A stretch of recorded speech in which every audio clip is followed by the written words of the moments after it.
सुखदेव जी बोले, हे राजन, भाद्रपद शुक्ला द्वादशी को दोपहर के समय अदिति के गर्भ से त्रिलोकीनाथ बालक के रूप में प्रकट हुए।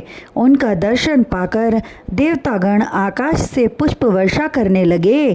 शंख, ढोल, मृदंग आदि बजने लगे। अप्सराएं नाच गान करने लगी। स्वयं कश्यप जी ने भगवान का जाति कर्म संस्कार किया और समय आने पर यज्ञोपवीत धारण करवाया। हे राजन, वामन भगवान को बृहस्पति जी ने यज्ञोपवीत, कश्यप जी ने मेखला, पृथ्वी ने मृगचर्म, चंद्रमा ने दंड डंडा तथा माता अदिति ने कौपीन प्रदान की। तब भगवान दंड कमंडल लेकर घर से बाहर निकले और पृथ्वी का दान लेने की इच्छा से उस स्थान की तरफ चल पड़े जहाँ राजा बलि यज्ञ कर रहे थे। इंद्र पद प्राप्ति के लिए राजा बलि का वह अंतिम यज्ञ था।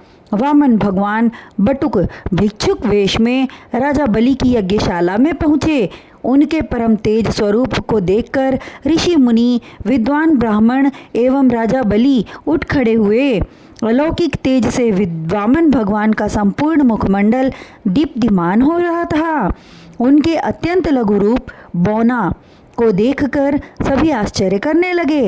राजा बलि ने स्वयं आगे बढ़कर उन्हें सम्मान सहित रत्न जड़े सिंहासन पर बैठाया और जल से उनके पैरों को धोने के पश्चात बोले, हे बाल ब्रह्मचारी, आपने बिना आमंत्रित किए हम पर कृपा करके आने का कष्ट किया और अपने चरण रज से धन्य किया। उसी प्रकार अपनी अभिलाषा व्यक्त करें। हाथी, घोड़े, रथ पालकी, स्वर्ण मुद्राएं, भूमि आदि जिस वस्तु की इच्छा हो निसंकोच कहें, मैं प्रसन्नतापूर्वक आपकी इच्छित वस्तु प्रदान करूंगा। तब वामन भगवान मधुर मुस्कान सहित बोले, हे राजन, आप जो कुछ कह रहे हैं वह सत्य एवं आपकी वंश परंपरा के अनुकूल है।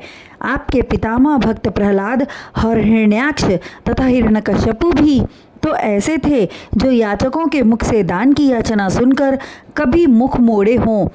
तब राजा बलि बोले, हे ब्राह्मण कुमार, तुम्हारी बातें वृद्धों जैसी हैं, किंतु बुद्धि बच्चों के समान है। ब्राह्मण के पुत्र होकर भी अर्थ सिद्ध करना नहीं जानते। मैं तुम्हें द्वीप के द्वीप दान करने में समर्थ हूँ। राजा बलि के वचनों को सुनकर वामन भगवान बोले, हे राजन, लोभ करने से ब्राह्मण का तेज एवं धर्म बल क्षीण हो जाता है। हम लोभी ब्राह्मण नहीं हैं।